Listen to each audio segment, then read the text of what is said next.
We have kids, our kids have to go to school.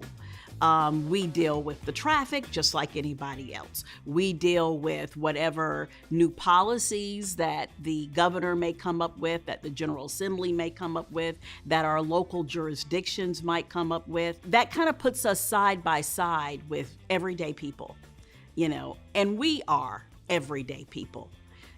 From COVID to, the economy, inflation, things are just, it's like we're moving at a lightning speed, which makes it all the more important because things are happening so quickly.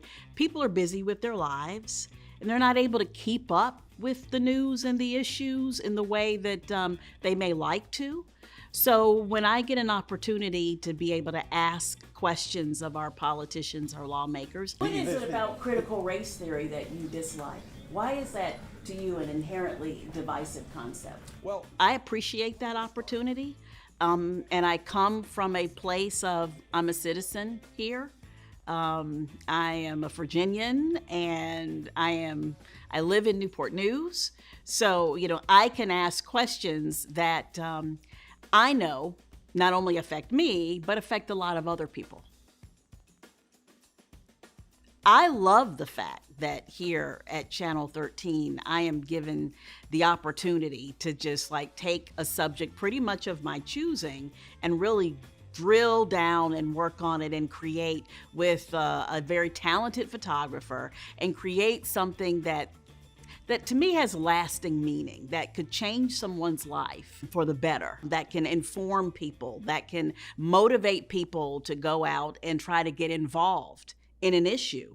And so I really appreciate that opportunity. 20 and Odd, the African's arrival in 1619, that was so moving because it just told a piece of our history that we haven't heard that much about. And so to be able to be part of telling that story right when the country was commemorating 400 years since enslaved Africans came to English North America, to be able to tell that story in a creative way and have so many people come back to me and say, wow, I didn't even know the story. Thank you for doing that. That meant a whole lot. And also, I did 2 different documentaries where I followed a parent. One parent has a son that has some very severe mental health issues. When I met Sharita, one of the first things I noticed is that she was desperate for someone to listen to her story. I have stuff ever since he was a baby, his diagnosis, tests and things like that. Schizophrenia, schizoaffective, psychosis, mood disorder, depression, all kinds of things.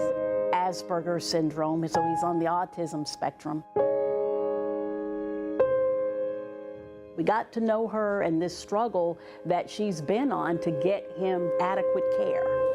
You'll find her just poring over paperwork, medical records, documents, emails that she's written. My name is Sharita Martin. I am writing this letter to get help for my son. Dear Governor Northam, you can hear the determination. I will do my best to keep the passion I feel in fighting this fight out of this letter. In every single word that she says. Another parent had a son who lost his life in a police shooting. My name is Wayne Lynch. My son is Donovan Lynch. Donovan was a terrific young man. He was smart. That's his high school number. Basketball is 42, football is 71. Then he went to California with 77. It was a father's dream. He was murdered by the Virginia Beach police. There were 2 different stories, two different documentaries, but as a parent myself, I could really relate to the pain that they were going through and just being able to follow them through all their ups and their downs and how they told the story of their 2 different sons and, 2 different stories. That stood out to me because I think as a mother, I could relate to that. Well, I used to be a Girl Scout.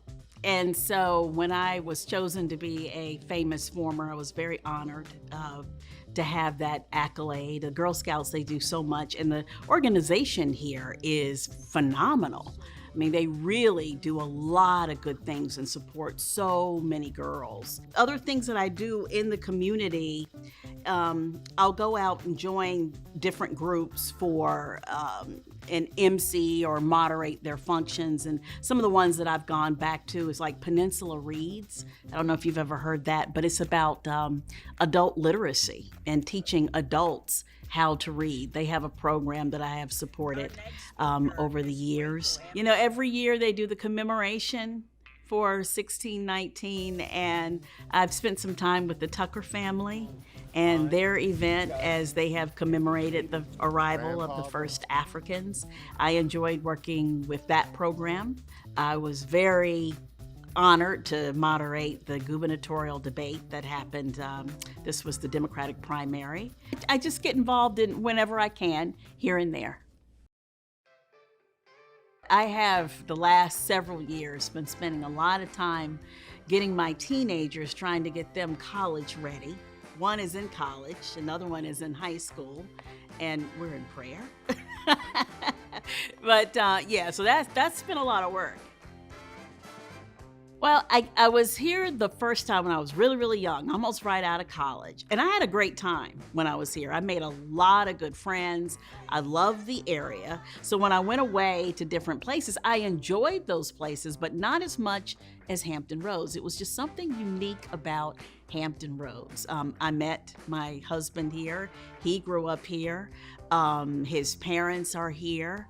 And I just think that it was the sense of community, not too small, not too large, just perfect. The water, the beach, and I just enjoyed, and also I grew up in North Carolina, so I can relate to sort of the Southern style, and you have that here as well. So I just like Hampton Roads. Do you know I'm a Roach? No. You don't know that? Okay. My maiden name is Janet Roach. And my married name. Yes. We're not related. My husband is doing a lot of genealogy research. I mean, he's really, really into it now. So every once in a while, I'm like, okay, what you finding out there? You know, but that's sort of a unique thing.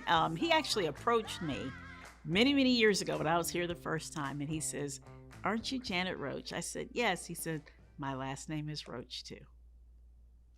And the rest is history.